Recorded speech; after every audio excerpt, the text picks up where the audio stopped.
আপনাকে একটা গল্প শোনায় যুবক ভাই। একটা ছেলে বিয়ে করেছে, বিয়ে করার কিছুদিন যেতে না যেতেই সে তার স্ত্রীকে ছেড়ে দিতে চাইছে। তখন একটা বিচার বসলো গ্রামে, দিয়ে ওকে বলা হয়েছিল তুই কিসের জন্য তোর স্ত্রীকে তুই ছেড়ে দিতে চাইছিস। সে বিচারের লোকজনকে বলেছিল নিজের স্ত্রীর সমস্যার ব্যাপারে লোকজনকে কি করে বলবো বলেন। ছেলেটা বিচারের মধ্যে মেয়েটাকে ছেড়ে দিল।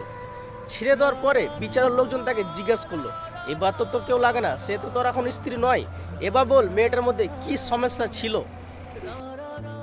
বিচারের লোকজনকে বলেছিল সে এখন আমার স্ত্রী নয়, আর যেহেতু আমার স্ত্রী নয়, সে একটা অন্য একজন মেয়ের ব্যাপারে তার কি ভুল আছে, তার কি সমস্যা আছে, সেটা আবার আমি লোকের সামনে কি করে তার গুজবটা করবো বলেন না।